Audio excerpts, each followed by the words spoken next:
फैज़ Hamid justice Shaukat अजीज सिद्दीकी के घर क्यों गए? अंदर की बात सामने आ गई। जनरल फैज़ की 2 साला मेहनत, अदलिया के फैसलों से ज़मीन व आसमान लरज़ उठे। कानून व इंसाफ को ज़िबा करते रहे।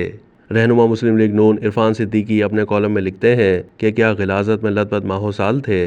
प्रोजेक्ट इमरान फैसला कुन मरहले में दाखिल हो चुका था। नवाज शरीफ नामी भारी भरकम पत्थर को रास्ते से हटाने की हिकमत अमली तय पा रही थी। पनामा की जंबीले फितना खुल चुकी थी। नवाज शरीफ के खिलाफ कार्रवाई के लिए इमरान खान और सिराजुल हक की आईनी दरख्वास्तें फजूल, लग़्व, नाकारा और लायकीनी करार देकर शाराए दस्तूर पर फेंकी जा चुकी थीं। जानिए कि साहिर की साहिरी थी कि आगोश अदल ने साकिब निसार नामी एक नाबिगा जन्म दिया और फिर ऐसे नाबिगों का तांता सा बंध गया। दिसंबर 2016 में मुतला अदल पर यह चांद तुलू हुआ। दिन और हफ्तों में मौसूफ कैसे जोहर खुले कि खल्के खुदा दांतों तले उंगली दाबे तस्वीर हैरत बनी सोचती रह गई कि ऐसी चिंगारी भी यार अब ऐसे खाकसर में थी।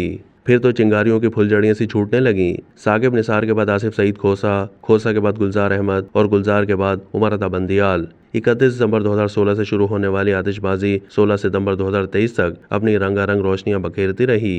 हल फरामोशी और अदल शिकनी का यह नामुराद सिलसिला पौने 7 साल तक जारी रहा। इस कबीले ने ऐसे ऐसे फैसले सादिर किए कि ज़मीन व आसमान लर्ज गए, लेकिन उनके माथों पर निदामत का एक कतरा भी ना झिलमिलाया। ये कुंदू छुरी से कानून व इंसाफ को ज़िबा करते रहे, यहाँ तक कि उनके मुताफिन फैसले ईद कुर्बान के बाद गली कूचों में बड़ी आलाइशों की तरह हरसू बिखर गए और लोगों ने रुमाल अपनी नाकों पर रख लिए। इन दिनों काजी फाइज ईसा ये आलाइशें ठिकाने लगाने में लगे हुए हैं, लेकिन जाने कितना वक्त लगेगा। कमोबेश 44 साल पहले कत्ल के इल्ज़ाम में वक्त के मकबूल रहनुमा जुल्फ़िकार अली भुट्टो को फांसी चढ़ा दिया गया। 7 जजों में से 3 ने मुल्जिम को बरी कर दिया, 4 ने ज़्यादा से ज़्यादा सज़ा सुना दी। एक वोट की बरतरी तारीख और सियासत के सीने में ऐसा खंजर घोंपा गया कि गहरे जख्म से अभी तक लहू रिस रहा है। 13 साल पहले आसिफ अली जरदारी ने बतौर सदर मुमलिकत सुप्रीम कोर्ट को एक रेफरेंस भेजा कि इस फैसले की जांच परख की जाए, जिसे वक्त के काजी ने अदालती कत्ल करार दिया है। कोई कार्रवाई नहीं हुई। आखिरकार काजी फाइज ईसा ने किसी दीमकज़दा अलमारी से फाइल निकाली, झाड़ पोंछ की, 9 रुकनी बेंच बिठाया जिसने मुत्तफ़िका फैसला दिया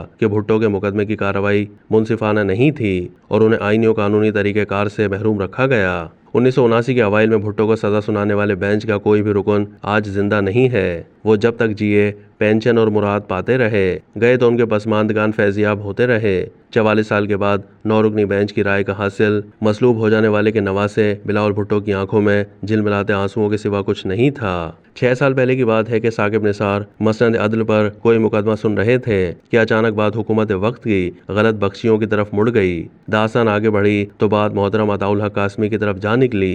साकिब निसार की ललकार सुनाई दी कि हम 184(3) के तहत इस शख्स की बतौर चेयरमैन PTV तैनाती का जायजा लेंगे। उन दिनों तहरीक इंसाफ का अहद इंसाफ जोबन पे था। बनी गाला की शादाब पहाड़ी पर 300 केनाल के रकबे पर मुहित रियासत मदीना के फरमा रवा अपने बारे में कोई नातराज जुमला बोलने या लिखने वालों की तलाश में आदम्बू पुकार रहा था।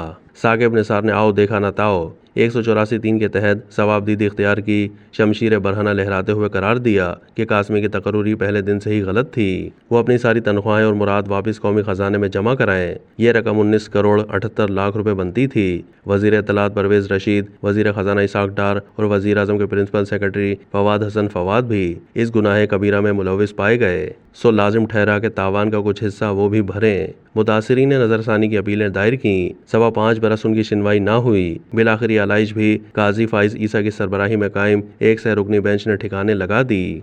जुम्मतुल मुबारक के दिन काजी साहब ही के सरबराही में कायम एक 5 रुकनी बेंच ने एक लहीम शहीम ऊँट की ओजड़ी और आंतों का वो अंबार भी ठिकाने लगा दिया जो साकिब निसार की सुप्रीम कोर्ट के एन सामने शाहर दस्तूर के बीचों बीच पड़ा था। प्रोजेक्ट इमरान की गोद हरी होने को थी और लाजिम ठहरा था कि नवाज शरीफ और उसकी खुद सर बेटी जेल की काल कोठरियों में पड़े रहें और 2018 के इंतखाबात में हिस्सा ना ले सकें। उस अहद के तारीख साज जनरल फैज़ हमीद इस्लामाबाद हाई कोर्ट के सबसे सीनियर जज जस्टिस शौकत अजीज सिद्दीकी के घर पहुंचे। मुद्दा बयान किया कि बाप बेटी की जमानत नहीं होनी चाहिए। जज बोला अभी तो उन्हें एहतसाब अदालत से भी सजा नहीं हुई। जनरल ने कहा हमने वो बंदोबस्त कर लिया है। खरा और बेलचक जज बोला मेरे बेंच में मुकदमा लगा तो मैं अपने हल्फ के मुताबिक मेरिट पर फैसला दूंगा। तारिक साज जर्नल ने तारीखी जुमला कहा इस तरह तो हमारी 2 साल की मेहनत ज़ाया हो जाएगी। तारिक साज जर्नल की मेहनत इंसाफ परवर जजों ने बचा ली। 2 महीने के बाद चीफ जस्टिस बनने वाले जस्टिस शौकत अजीज सिद्दीकी को ज़ाब्ता अखलाक की खिलाफ वर्जी के जुर्म में घर भेज दिया गया। जस्टिस बंदियाल ने इंसाफ की सालाइश पर कड़ा पहरा दिया। और मातूब जज की पटिशन का फैसला ना होने दिया। यहाँ तक कि मौसम बदला और खुली नाइंसाफी पर मबनी नाम निहाद फैसले को बदल डाला। मैं ये कहानी किसी दिन ज्यादा तफसील से बयान करूंगा।